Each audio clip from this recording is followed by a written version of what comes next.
Assalamualaikum, it's Warda Ali. Welcome to Psychic Learners Academy by Bia Baloch. We are starting our lesson 11, the self. सबसे पहले हम AIIMS की बात करते हैं कि इस यहाँ पर जो हम सेल्फ की बात कर रहे हैं उसको पढ़ने की वजह क्या है। तो इसमें हम सेल्फ का जो कॉन्सेप्ट है उसको समझ रहे हैं, उसको इंट्रोड्यूस करा रहे हैं as a subject and the object of awareness. तो इस पे हम सेल्फ रेगुलेशन के बारे में समझेंगे। अप्लाइड सोशल साइकोलॉजी लैब में किस तरह सेल्फ रेगुलेशन को अंडरस्टैंड किया जा सकता है। एक जनरल एक्टिविटी को कंडक्ट करेंगे जिससे हम कल्चर का, डिफरेंट कल्चर्स के जो इफेक्ट होता है एक स्टूडेंट पर, उसको देखेंगे। हिस्टोरिकल फैक्टर्स को डिस्कस करेंगे जिसमें जो कलेक्टिविस्टिक से इंडिविजुअलिस्टिक कल्चर जो है वो ट्रांसफर हुआ।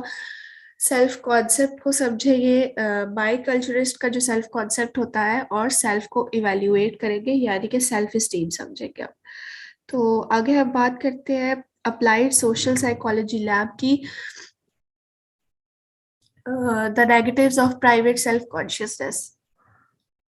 हम सब जब अपनी सेल्फ अवेयरनेस में इंडल्ज होते हैं, यानी कि हम अपने आप को समझने की बहुत कोशिश करते हैं, हम अपने आप पर बहुत ज्यादा फोकस करते हैं, अपनी हर चीज के बारे में अवेयर होने की कोशिश करते हैं। तो तब जब हमें कोई भी फेलियर होता है तो हर चीज का ज्यादा होना नुकसानदेह होता है। ठीक है, तो अगर हम अपने ऊपर बहुत ज्यादा फोकस करेंगे तो वो फीलिंग भी हमारे लिए इंटेंसिफाई हो जाएगी। अगर हमें कभी कोई फेलियर हो जाता है, ठीक है, तो वो फीलिंग जो हमारी फेलियर की है वो भी इंटेंसिफाई हो जाएगी, हमारे नेगेटिव इमोशंस बहुत ज्यादा इंटेंसिफाई हो जाएंगे और हम डिप्रेस हो जाएंगे। तो हमारे जो नेगेटिव सेल्फ कॉन्शियसनेस के आउटकम्स है, जो रिजल्ट है, वो ये होगा कि हम सेल्फ डिस्ट्रक्शन शुरू कर देंगे। ठीक है, फॉर एग्जाम्पल हम सब्सटेंस अब्यूज करेंगे। टू मोस्ट सीरियस प्रॉब्लम्स जो आजकल चल रही हैं, बिंज ईटिंग। ठीक है, तो पर्पस क्या होता है कि हम अपनी अवेयरनेस को कम करें, यानी कि हम अपने आप से अपना ध्यान जो है वो हटाएं। फॉर एग्जाम्पल बिंज ईटिंग में अटेंशन जो है वो हम देते हैं च्यूइंग की तरफ, टेस्टिंग, स्वेलविंग की तरफ, जिससे हमें टेम्पररी रिलीफ मिलता है हमारे डिप्रेशन से। हाल टॉल के अकॉर्डिंग यूजीज जो कि सेल्फ कॉन्शियसनेस में हाई होते हैं, तो जिनमें हाई सेल्फ कॉन्शियसनेस होती है वो ज्यादातर इंडल्ज होते हैं कि कोई एकेडमिक फेलियर उन्हें हुआ और उन्होंने सब्सटेंस जो यूज होता है उसे स्टार्ट कर देते हैं। उसके बाद हम बात करते हैं सेल्फ रेगुलेशन थ्योरी की एप्लीकेशन की। ठीक है, तो सेल्फ रेगुलेशन की थ्योरी हम इस तरह अप्लाई करते हैं कि हम जो है वो अपने आप के बारे में अपने ऊपर फोकस करते हैं। ठीक है, बट जो हमारी इमीडिएट सिचुएशन है उस पर फोकस नहीं करते, हम अपना लॉन्ग टर्म गोल देखते हैं, हम उसकी तरफ अटेंशन देते हैं। ठीक है, focus your awareness beyond the immediate situation. जो सिचुएशन अभी चल रही है उससे बढ़कर आगे जाकर अवेयरनेस लेना। ठीक है, और लॉन्ग टर्म गोल्स को अटेंशन देना। फिर हम उन अनडिजायरेबल बिहेवियर्स जो होते हैं जिनकी वजह से हम जो है वो सेल्फ डिस्ट्रक्शन की तरफ जा रहे हैं, वो जो अनडिजायरेबल बिहेवियर्स हो रहे हैं उनको, उनकी तरफ अटेंशन देते हैं। और हम ये रिकॉग्नाइज करते हैं कि कब हम जो है वो वीक हो रहे हैं, यानी कि एक पर्सन की एक लिमिटेड अमाउंट ऑफ एनर्जी होती है। ठीक है, एक टाइम पर वो रेगुलेट कर लेता है, उस टाइम तक जितनी उसकी एनर्जी है वो उस टाइम तक रेगुलेट कर लेता है। ठीक है, बट उस टाइम के बाद अगर उसे रेगुलेशन का कहा जाए तो वीक हो जाता है और वो नहीं कर पाता रेगुलेट। तो हमें अपना वो जो वीक है उसे रिजॉल्व करना है। हमें जो है वो स्टैब्लिश करनी है, ऐसी इंटेंशंस इम्प्लीमेंट करनी है, अपने आप को ऐसी सिचुएशंस देनी है, अपने आप को गोल डायरेक्टेड बिहेवियर्स जो है वो अपने बनाने हैं, और उनकी तरफ जो है वो हर बिहेवियर उन गोल डायरेक्टेड बिहेवियर्स की तरफ होना चाहिए। यानी कि हम, हमारा जो गोल है उसको सीख करने के लिए, उसको हासिल करने के लिए हमारे जो बिहेवियर्स हैं हम वो अडॉप्ट करें। ठीक है, और adaptive self regulation of unattainable goals. ठीक है। ये एक एक्सपेरिमेंट था वॉश एट ऑल का, जिसने इसने पेरेंट्स जो कैंसर चिल्ड्रन के पेरेंट्स थे उनके जो है उन पर स्टडी की थी। ठीक है। और इसने एक adaptive self regulation of unattainable goals के बारे में जो है वो एक स्टडी की थी। और इसकी स्टडी में इसने जो है वो एक्चुअली में ये देखा था कि किस तरह गोल डिस इंगेजमेंट और किस तरह गोल री इंगेजमेंट जो है वो हाई सब्जेक्टिव वेलबींग के साथ एसोसिएट करता है। ठीक है। तो यानी कि एक किसी ने अपना गोल हासिल नहीं कर पाया और वो अपना गोल जो है उसे चेंज कर लेता है, उसे रीअरेंज कर लेता है। ठीक है। तो ये इसमें इसने ये स्टडी किया था। ठीक है। उसके बाद हम बात करते हैं एक जर्नल एक्टिविटी की। ठीक है। अम, हर इंडिविजुअल जो है उसका एक यूनिक पर्सपेक्टिव होता है। ठीक है। जिस ग्रुप से, जिस भी जगह से, जिस भी कल्चर से वो बिलोंग करता है उसके अकॉर्डिंग उसका एक पर्सपेक्टिव होता है। ठीक है। जिस उसके जो पर्सपेक्टिव होता है उसमें उसका कल्चर जो है वो कंट्रीब्यूट करता है कि किस तरह वो सोचता है, किस तरह वो फील करता है, किस तरह वो सोशल वर्ल्ड में बिहेव करता है, उसकी एथनिसिटी, उसका religion, race, family size, geographical location, generation, gender orientation, ये सब चीजें जो हैं वो उस पर इफेक्ट करती हैं। ठीक है। ये सारी चीजें जो हैं वो कल्चर में आ जाती हैं। तो इस तरह हमने एक एक्टिविटी जो है वो इधर यहाँ पर एक एक्टिविटी दी हुई है कि आप अपने कल्चर बैकग्राउंड के बारे में सोचें और आप डिस्क्राइब करें कुछ ऐसे तरीके जो आपको लगता है कि आपके बिहेवियर को इम्पैक्ट करते हैं। कुछ एग्जाम्पल्स जो कि इन्फ्लुएंस करती हैं, यानी कि कुछ चीजें जो हमें इन्फ्लुएंस करती है, उसमें हमारा पैटर्न्स ऑफ फैमिली इंटरेक्शन है, expectations regarding marriage, music preferences, food preferences, style of dress, values, sense of humor, political affiliation, gender roles, ambition, prosperity, conversational style। ठीक है। तो ये सब जो है कंस्ट्रक्ट योर स्कीमा मॉडल, ये सारी चीजें जो है वो हमारी स्कीमा जो होता है यानी कि हमारा जो एक माइंड सेट होता है उसको डिवेलप करते हैं। उसके बाद हम देखते हैं पॉसिबल हिस्टोरिकल इफेक्ट्स के हिस्ट्रीज में क्या हुआ। ठीक है। इस क्लासिफिकेशन स्कीम को देखते हुए जो हमने ऊपर बात की कि कल्चरल इफेक्ट करता है, ठीक है, कल्चरल बैकग्राउंड जो होता है, तो लुइस सर्चर ने फाउंड किया कि कुछ अमेरिकन कॉलेज स्टूडेंट्स थे।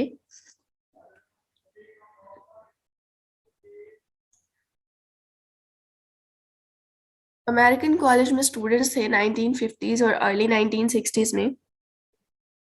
उन्होंने अपने आप को डिस्क्राइब किया in terms of their social rules. ठीक है।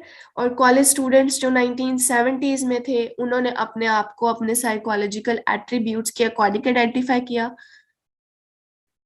क्या चेंज आया? एक्चुअली में उसने यहाँ पर बात क्या करने की कोशिश की है कि जो सेल्फ कॉन्सेप्ट है वो कॉन्टिन्यूली चेंज होता रहता है। ठीक है। जिस तरह इंडिविजुअलिस्टिक एटीट्यूड्स डेवलप हुए अमेरिकन में, तो उनके अंदर उनके साइकोलॉजिकल एट्रीब्यूट्स के अकॉर्डिंग वो अपने आप को डिस्क्राइब करना शुरू हो गए। जब एक कलेक्टिविस्टिक अप्रोच यूज की गई थी तब जो है वो अपने सोशल रोल्स के अकॉर्डिंग अपने आप को डिफाइन करते थे। ठीक है। जचर ने ये सजेस्ट किया कि जो ये सेल्फ कॉन्सेप्ट है, ये जो एटीट्यूडनल चेंजेस हैं, ये कल्चर के चेंजेस की वजह से आए हैं जो कि 1950 में स्टार्ट हुए थे। इस इन रिएक्शन टू दिस डिससेटिस्फैक्शन, जुचर ने कहा कि जो कॉलेज स्टूडेंट्स की आइडेंटिफिकेशन है, उनकी पर्सनल क्वालिटीज, यानी कि वो अपने आप को आइडेंटिफाई कर रहे हैं in terms of their personal qualities, ना कि अपने इंस्टीट्यूशनल एफिलिएशन या अपने सोशल रोल्स के अकॉर्डिंग अपने आप को आइडेंटिफाई नहीं कर रहे, बल्कि अपनी पर्सनल क्वालिटीज के अकॉर्डिंग अपने आप को आइडेंटिफाई कर रहे हैं। तो ये एक अच्छी अटेम्प्ट है कि वो अपने आप पर ज्यादा कंट्रोल कर सकते हैं अपनी लाइफ पर। ठीक है। उसके बाद बात आती है इंडिविजुअलिस्टिक और कलेक्टिविस्टिक के कंपैरिजंस की। ठीक है। इन जनरल अगर हम बात करें तो जो अमेरिकन, कैनेडियन, यूरोपियंस हैं, इनका जो सेल्फ कॉन्सेप्ट है या जो सेल्फ डिस्क्रिप्शन है, इसमें इंडिविजुअलिस्टिक कल्चर जो है वो होता है। ठीक है। क्योंकि उन्होंने इंडिविजुअलिस्टिक कल्चर डेवलप कर लिया है, हर इंडिविजुअल अपने अकॉर्डिंग सब काम करता है। ठीक है। तो वहां पर एक इंडिपेंडेंट सेल्फ है, वहां पर जितने भी लोग रहते हैं, जितने भी मेंबर्स रहते हैं, उनका एक इंडिपेंडेंट सेल्फ है। इन कॉन्ट्रास्ट अगर हम कलेक्टिविस्टिक कल्चर्स के लोगों की बात करें, जैसे कि China, Mexico, Japan, India, Kenya है, ठीक है, तो यहाँ पर जो सोशल सेल्फ डिस्क्रिप्शंस है, यानी कि जो हमारा सोशल रोल है, उसको इंडिकेट किया जाता है। यहाँ पर इंटरडिपेंडेंट सेल्फ है, ठीक है। जो कलेक्टिविस्टिक सोसाइटीज हैं, जितनी भी चिल्ड्रन प्रैक्टिसेस हैं, वो सारी कंफर्मिटी या corporation, dependence, knowing one's proper place, ठीक है, जो ये सारी चीजें होती हैं, इनके बारे में बात की जाती है। जबकि इंडिविजुअलिस्टिक सोसाइटीज में इंडिपेंडेंस होती है, सेल्फ रिलायंस होती है, पर्सनल सक्सेस होती है, और इन्हीं चीजों को स्ट्रेस किया जाता है कि ये चीजें होनी चाहिए, ठीक है।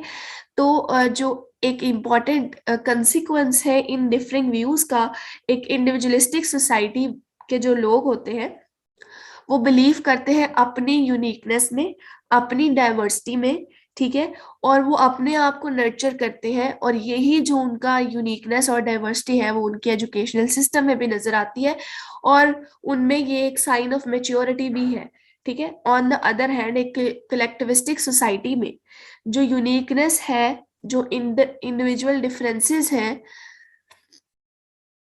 वो इम्पेडिमेंट्स होते हैं, ठीक है। उन्हें इतनी इम्पोर्टेंस नहीं दी जाती प्रॉपर सेल्फ ग्रोथ में। सेल्फ जो है, इंस्टेड ये एक इम्पॉर्टेंट चीज है कि सेल्फ जो है वो ज्यादा मीनिंगफुल होता है, कंप्लीट होता है, जब हम उसे किसी ग्रुप के साथ डिपेंडेंट नहीं कर देते। जब वो एक ग्रुप से इंडिपेंडेंट होता है, वो अपने आप के बारे में, अपनी यूनिकनेस और अपनी डाइवर्सिटी के बारे में बात करता है, तो तब सेल्फ जो है वो ज्यादा मीनिंगफुल होता है।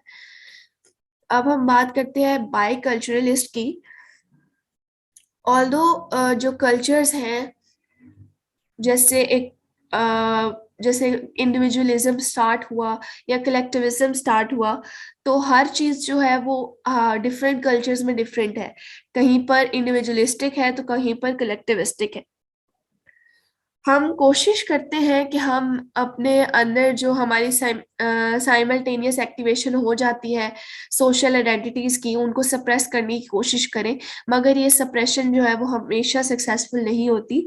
बाय कल्चरलिस्ट यानी कि डुअल व्यूज होते हैं लोगों के, और डुअल व्यूज होते हैं, तो जब वो डुअल व्यूज उनके कोलाइड करते हैं, तो वो अपनी एक अंदरूनी जंग लड़ना शुरू कर देते हैं, ठीक है। उनकी इंटरनल कन्फ्लिक्ट स्टार्ट हो जाती है, जिसकी वजह से वो अपनी इंडिविजुअलिस्टिक और कलेक्टिविस्टिक इन दोनों में स्ट्राइव करते रहते हैं।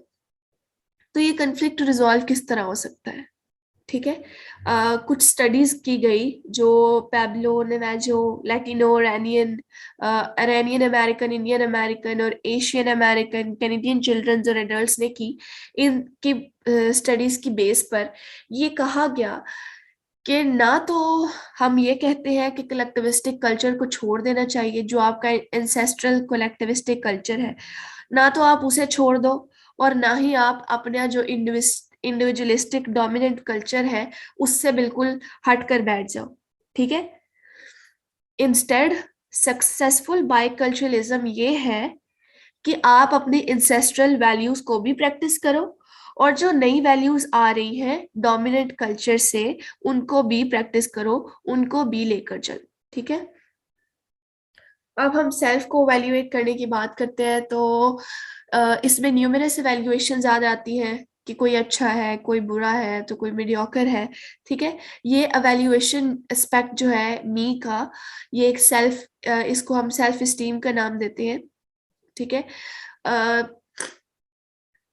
जो डिफरेंस आता है, हम अपने आप को वैल्यूएट करते हैं, हर कोई डिफरेंटली वैल्यूएट करता है, और जिस तरह वो वैल्यूएट करता है उसी तरह उसकी लाइफ इफेक्ट होती है।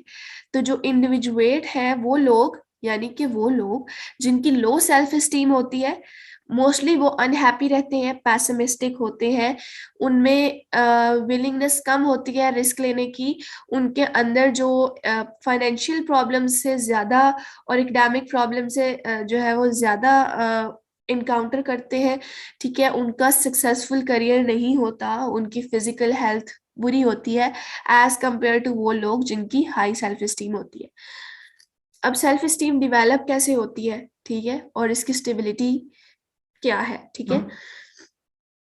तो जो सेल्फ वर्थ की फीलिंग है वो चाइल्डहुड से डेवलप होती है, ठीक है। और जो पेरेंट्स हैं वो इसमें सबसे ज्यादा इंपॉर्टेंट रोल प्ले करते हैं, ठीक है, कि किस डायरेक्शन में ये सेल्फ एवेल्युएशन, सेल्फ वर्थ जाएगी, सेल्फ स्टीम जाएगी, या तो पॉजिटिव या तो नेगेटिव, और जिसमें पेरेंट्स जो है वो सबसे इंपॉर्टेंट रोल प्ले करते हैं। ऑल्दो जो यंग चिल्ड्रंस होते हैं उनके पास एक रिकॉग्नाइजेबल सेल्फ स्टीम नहीं होती। मिडिल चाइल्डहुड के दौरान उनकी कॉग्निटिव मेच्योरिटी स्टार्ट होती है, जिसके जिसके थ्रू वो अपने आप को वैल्यूएट करना शुरू करते हैं, ठीक है, और अपनी सेल्फ असेसमेंट करते हैं सबको देखकर। रिसर्च कंडक्ट की गई इन मोर देन 200 कल्चर्स, जिसमें यह देखा गया कि चिल्ड्रंस जिनकी हाई सेल्फ स्टीम होती है, मोस्टली उनके पेरेंट्स अथॉरिटेटिव पेरेंट्स होते हैं, ठीक है। अथॉरिटेटिव पेरेंट्स कौन होते हैं? वो जो कंट्रोल करते हैं अपने पेरेंट्स को, बट अपने रूल्स को इम्पोज नहीं कर देते, ठीक है, या इन्फोर्स नहीं करते कि जो उन्होंने कहा है वैसा ही होना चाहिए। वो अपने बच्चे को फ्रीडम देते हैं, फेयर अमाउंट ऑफ फ्रीडम देते हैं, रूल्स के अंदर रहते हुए एक फ्रीडम देते हैं, और डिस्कस करते हैं उनकी डिसीजन के बिहाइंड रैशनल क्या है, यानी कि उनके डिसीजन के बिहाइंड वजह क्या है, किस वजह से उन्होंने वो डिसीजन लिया, वो सारी वजूहात वो डिस्कस करते हैं। वो सिर्फ कंट्रोल नहीं करते, तो वो होते हैं अथॉरिटेटिव पेरेंट्स। और वो पेरेंट्स जो कि रूल्स इम्पोज करते हैं, स्ट्रिक्ट ओबीडियंस चाहते हैं, यानी कि अथॉरिटेरियन पेरेंट्स, और वो जो कुछ डिमांड्स करते हैं और हर बात अपने बच्चों की मानते हैं, परमिसिव पेरेंट्स, उनके जो चिल्ड्रंस होते हैं वो लेस कॉन्फिडेंट होते हैं अपनी एबिलिटीज में, और उनकी सेल्फ स्टीम कम होती है। अब यहाँ पर एक्सपेरिमेंट किया गया कि सेल्फ स्टीम कितनी स्टेबल होती है अक्रॉस द लाइफ स्पैन। तो इस क्वेश्चन को आंसर करने के लिए कैलिथेरेस ने और उसके कोलीग्स ने एक मेटा एनालिसिस कंडक्ट की, ठीक है। ये मेटा एनालिसिस का यहाँ पर इन्होंने ग्राफ शो किया है, जिसमें 50 सेल्फ स्टीम स्टडीज की गई। 30,000 पार्टिसिपेंट थे in the United state country, ठीक है। और ये टेस्ट रीटेस्ट यानी कि बार बार टेस्ट लेकर कोरिलेशन निकाला गया है सेल्फ स्टीम मेजर्स का। 1 साल का इंटरवल है, ठीक है, और सैंपल में एज 6 से एज 83 तक लोग हैं। इस रिसर्च ने हमें ये बताया कि जो सेल्फ स्टीम की स्टेबिलिटी है वो रिलेटिवली कम होती है ड्यूरिंग चाइल्डहुड, इंक्रीज हो जाती है एडोलसेंट में और यंग एडल्टहुड में, और फिर डिक्लाइन कर जाती है, कम हो जाती है मिडिल और ओल्ड एज में, ठीक है। अब हम बात करते हैं हाई सेल्फ स्टीम की डार्क साइड। तो हाई सेल्फ स्टीम में हमें कल्चरल डिफरेंसेस को कंसीडर करना होता है। अगर हमारी हाई सेल्फ स्टीम होगी तो हम दूसरों के लोगों के कल्चरल डिफरेंसेस को एक्सेप्ट नहीं करेंगे, ठीक है। तो हाई सेल्फ स्टीम को के साथ साथ हमें कल्चरल डिफरेंसेस को भी कंसीडर करना चाहिए, और वो हमारी वेलबींग के लिए जरूरी है। हाई सेल्फ स्टीम को मेंटेन करना और उसको अचीव करने के लिए बहुत एक कॉस्ट पे करनी पड़ती है, यानी कि हर चीज को हासिल करने के लिए कोई कॉस्ट तो पे करनी पड़ती है। तो वो एक हिडन कॉस्ट है जिसको पे करके हमें अपनी हाई सेल्फ स्टीम को मेंटेन या अचीव करना होता है। वो लोग जिनकी अनस्टेबल सेल्फ स्टीम होती है, मोस्टली वो एंग्री हो जाते हैं, ठीक है, और जब उन्हें चैलेंज किया जाता है किसी भी चीज से तो वो उसको उससे अवॉइड करने के लिए एक डिफेंसिव बिहेवियर शो करते हैं, ठीक है। और जो स्टेबल होते हैं, जो लोग स्टेबल जिनकी सेल्फ स्टीम स्टेबल होती है, उनमें नार्सिस्टिक डिफेंसिवनेस नहीं होती, यानी कि वो अपने आप में ही गुम नहीं रहते, वो दूसरों के अपने इर्द गिर्द लोगों की भी वजूहात देखते हैं, वो एक डिफेंसिवनेस नार्सिस्टिक डिफेंसिवनेस शो नहीं करते। जो अनस्टेबल सेल्फ स्टीम के लोग होते हैं उनमें दो कैरेक्टरिस्टिक्स होती हैं। एक कैरेक्टरिस्टिक होती है कि वो कॉन्शियसली पॉजिटिव होते हैं, यानी कि जब वो कॉन्शियस है तो तब तो वो पॉजिटिव है, मगर उन्हें पता नहीं लगता और अनकॉन्शियसली वो नेगेटिव हो जाते हैं। तो ऐसे लोगों की जो सेल्फ स्टीम है वो बहुत अनस्टेबल होती है। सो थैंक यू, यहाँ पर हमारा लेसन कंप्लीट होता है।